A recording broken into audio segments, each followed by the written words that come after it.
The health trend is the right direction for Kenyatta Jackson, and today, you can believe it. Yeah, he looked a lot more, nimble. A little.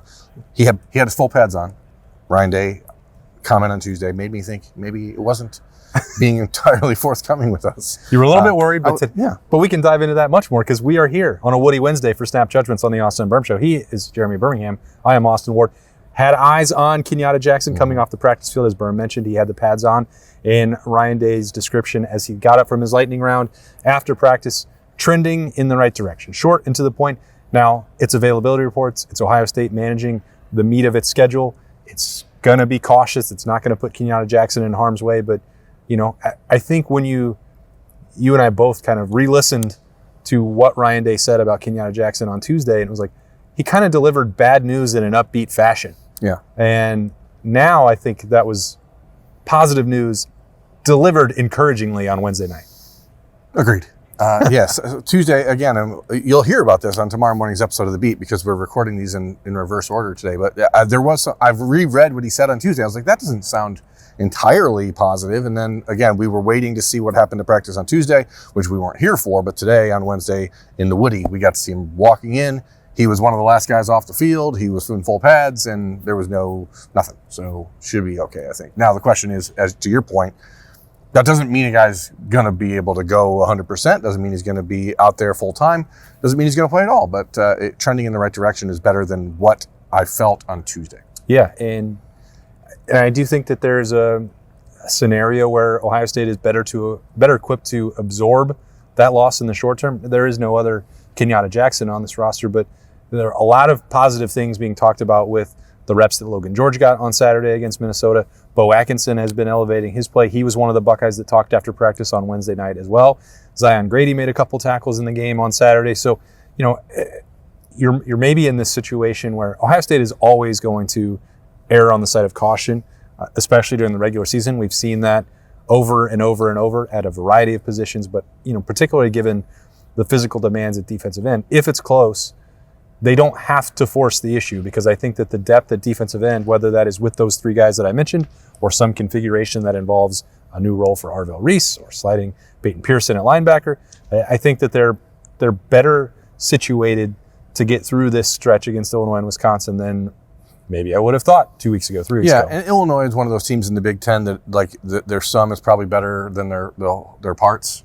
And so it's one of those games where if Kenyatta Jackson is limited or if there's any sort of pitch count, you can reasonably assume that the guys playing for Ohio State, probably even down to the third guy playing, would be a starter at Illinois. That's not the case everywhere in the Big Ten, but this is one of those games, and Illinois is a good team. I don't mean to be disparaging, but it's not a talent-equated game. And so you can look at this for Ohio State, monitor it on Thursday, make sure that travel day on Friday, there's no,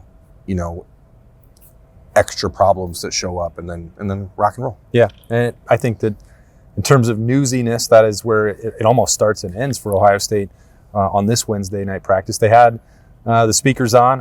I was outside at the end of practice. They had the crowd noise. They had music playing. They're dealing with that.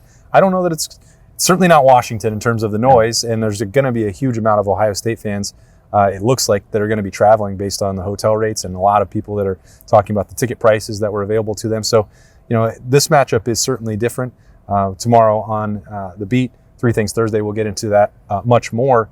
But was there anything else in terms of immediacy tonight that you think we have to get into? I mean, I do think that's an interesting discussion. There has been virtually zero talk about how this is a road game against a top 20 team that a lot of people had penciled in as a potential playoff team at the start of the season. And just because they lost one game to another potential playoff team doesn't mean that Illinois is disappointed. I mean, yeah, they disappointed in one game. They did lose by 53.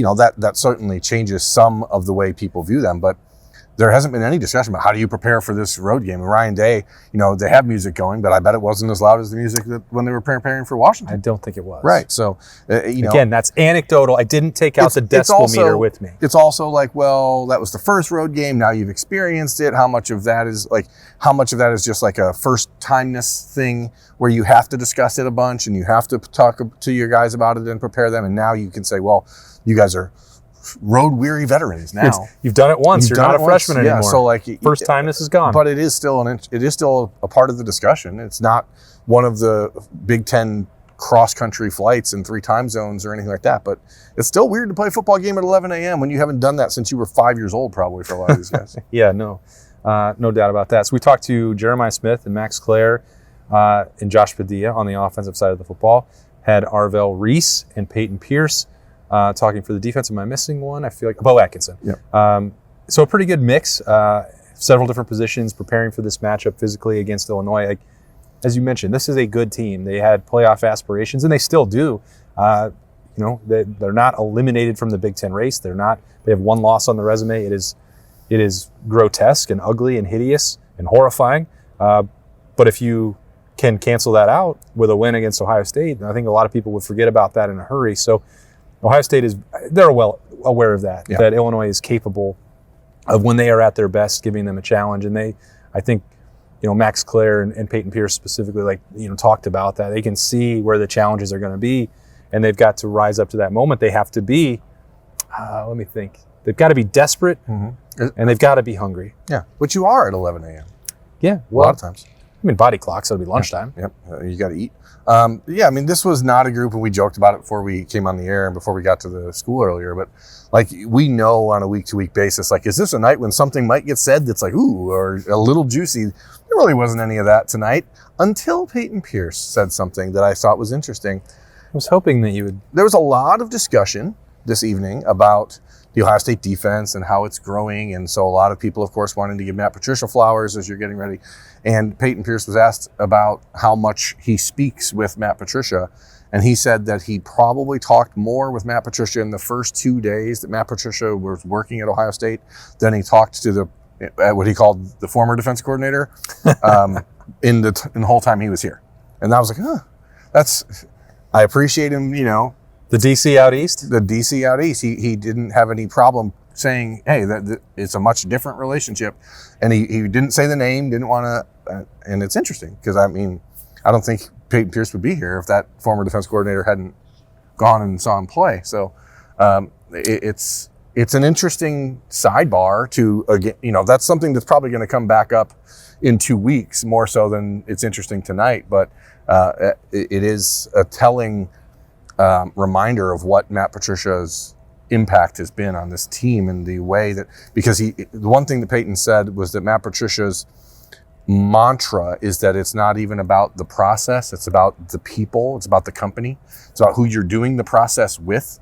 And that is we look at it from a schematic standpoint a lot of times, and throughout the last 7 months, you're like, well, they're not going to reinvent the wheel here when it comes to the defense, because there's a lot of the key parts still in place and a lot of the philosophy still in place. But clearly the personal side of the relationship that these guys have with Matt Patricia is making an impact on these players more so than maybe is being discussed. And we joke about how much Matt Patricia's hugging people, and there's always fun. Oh, I'm not joking about that. I'm deadly serious. It is very telling that the relationships here are different, and that's. Can you tell me what you mean?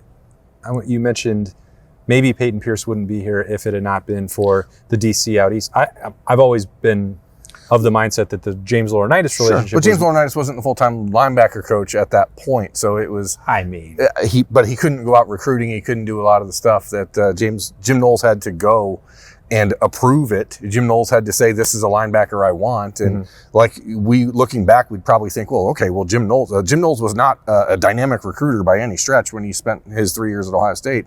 And so the one linebacker that he had to go and beat Notre Dame for, obviously with the help of James Laurinaitis, it struck me as odd that that's not a guy he would have poured a relationship into. But it's a reminder that every coach gets there different. There's more than one way to skin a cat, I guess. Yeah, no. I don't know that skinning a Bruin was that easy for him. But no. That's those Bruins are bears, though. Bears are harder. That's true. They're much more aggressive. Yeah. Anyway, depending on the size of the cat, I think. So that pretty much summed it up on defense. Kenyatta Jackson and Peyton Pierce play a lot here. Offensively, I think this team this is a vibe. I think they're licking their chops about what they've seen from Illinois. And I would have not thought that'd be the case, because that's sort of where that's been their hallmark the last couple of years. They've forced takeaways. They've got an aggressive defensive front, but they're giving up darn near 300 yards a game through the air. And when you have, like Jeremiah Smith was talking about, sort of like, well, what's the next thing that you can do offensively? And he said, well, Carnell showed what he can do on the other side, and he's an elite wide receiver, and teams are going to be aware of that. And then you have Max Clair, and then you have Brandon Ennis, and then you have the tight ends, and then you have the running backs. And he's like, the wide receivers will kill you, the tight ends will kill you, the running backs will kill you. And those are the words that he used. Like that, I know that Jeremiah Smith speaks from the heart, and he's that truth teller, but it's also correct. Like you will be killed by the Ohio State offense one way or another. Yeah, I mean, again, there's more than one way to skin a cat. So, and in this case, Ohio State has to figure out what the skinning is going to be. I asked Max Clair I think Peta's going to shut down snap judgments. I don't know why that Greek bread has any influence on what we do. Big Peta, we're not afraid of you. You're delicious. Naan is better though. If we're going to talk about we're not international breads, we weren't. No, okay. Sorry. All right. Well, America, just remember, go to Kroger and get your naan bread. The little mini ones are awesome. Take that, Grease. Yeah, stupid. I asked Max Clair because again, a little preview of something that will be talked about on the beat on Thursday morning is teasers in the industry. Ryan Walters, who was Purdue's former head coach, now the defense coordinator at Washington, he got the Purdue job because of the job he did with Brett Bielema at Illinois as a defense coordinator. These are all the same tree from Matt Patricia's defense. And so this is another one of those weeks where you're like, well, maybe we kind of understand this defense. And so now we've attacked it once already 2 weeks ago. Maybe you have a different approach. And I asked Max Clair, is there any validity to that? And he said, no, because he said what are you going? You're undermining tomorrow's show. They planned. Well, I mean, I'm just telling the truth. They planned for Washington to play a lot of 5 down. He said, and then they didn't do it at all. And one of the things that they're talking about this defense is that it can rotate. It can easily mix up 3 down, 4 down, 5 down, like Ohio State does. But again, Illinois doesn't have the players to execute it the way Ohio State does. But I thought it was interesting. Like those are not advantages that Ohio, or at least not Max Clair, who we're developing a relationship with. I don't know exactly how much truth he's willing to unleash on us, but not a Jeremiah Smith amount. Yeah, it was interesting nonetheless, because I would have, being a simpleton, I would have thought, hey, well, this is very similar to the defense you played 2 weeks ago. You should have a better idea of what they're going to do. And then I realized, well, people don't know what Ohio State's going to do from play to play. So how do we expect the Buckeyes to be that ahead of the game when it comes week to week against a totally different team? Yeah. My favorite thing to do on a Woody Wednesday. Take note. Last guy off the field. Last people to leave. They still haven't left, this trio. It's Caleb Downs, Sonny Styles, Peyton Pierce, the Texas Tornado Bro, and the hugger himself, Matt Patricia. He's been sitting over there, Matt Patricia, holding court with some of his defensive stars for at least 45 minutes. Mm-hmm. I love it when guys love ball. They love being around the Woody. We also saw Jeremiah Smith getting on the Monarch machine as soon as practice was over, joined by James Peoples. There's other little things. The last guy I saw walk off the field, now these guys are still in the indoor, the last player I saw walk off the field was Tavian St. Black stripe alert. Who had his black stripe removed on Tuesday. And I'm going to dive into the psyche, I guess. I've known Tavian fairly well. Like, there's been moments that when I've seen him in the last 8 months where he looks a little shaken. That was not there today. Like, this was a different side of him. Like, he waited. I was actually having a conversation with Max Clair at that time, and Tavian sort of slowed down to wait to talk about it. So, I think that's a really good sign for the future. And it's not going to everybody hits that point as a true freshman. Like that, one thing I know for sure from, watching a lot of the, recruiting videos, recruiting coverage, when you have developed relationships or got to know some of these guys, you've told them all. It goes back to Billy Price for the first one. They're going to try to make you quit. And I'm not saying that it's anything that Mickey Marotti did or Billy Fessler did or Ryan Day did. But the process and the day-to-day survival in this building is so hard. It is.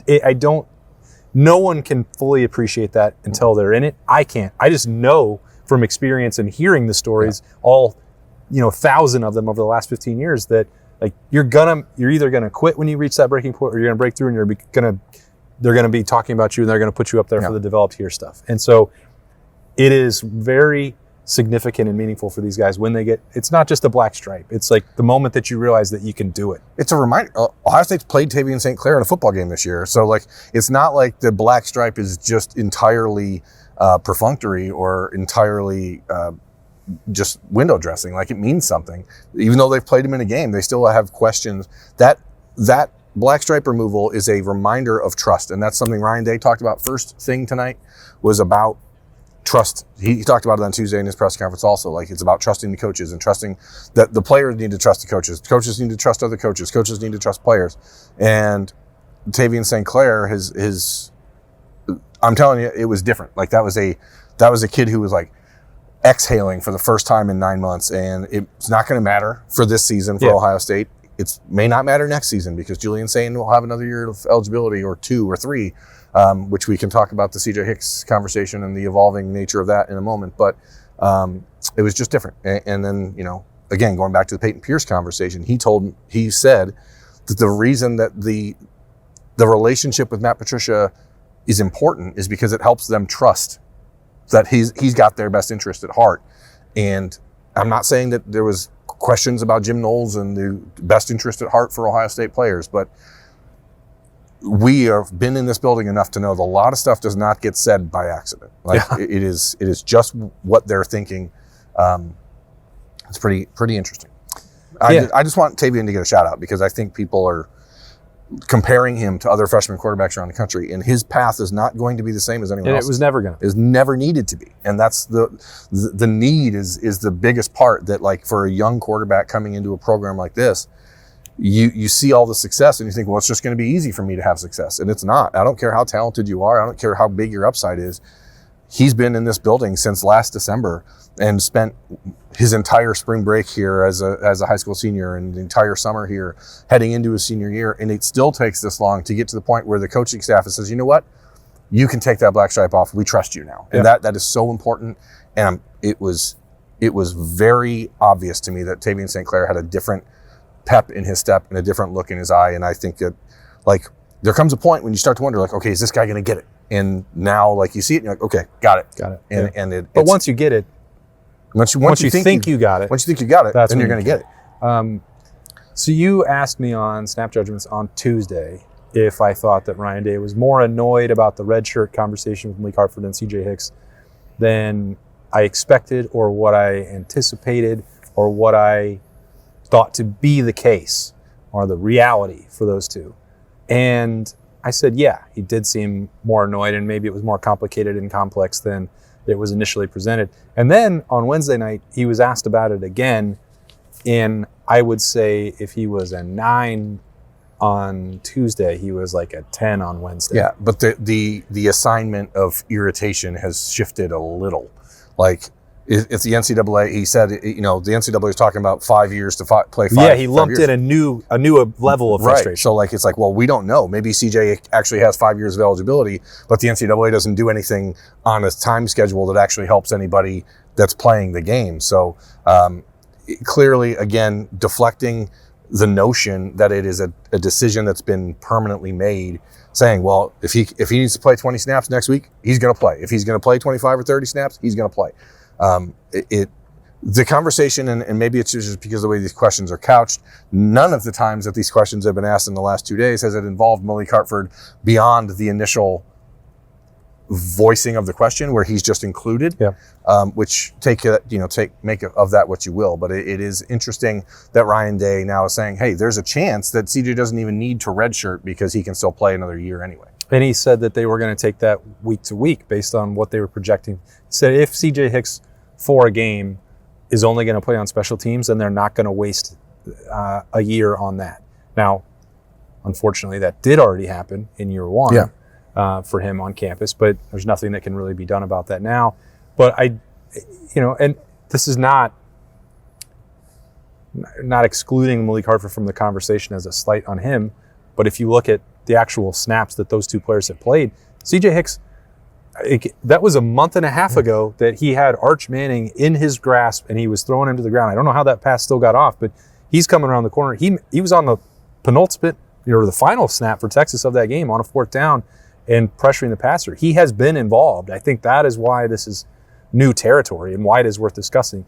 His role, we've actually already seen it. Now, it's not the most prominent one, but Malik Hartford currently doesn't really have one.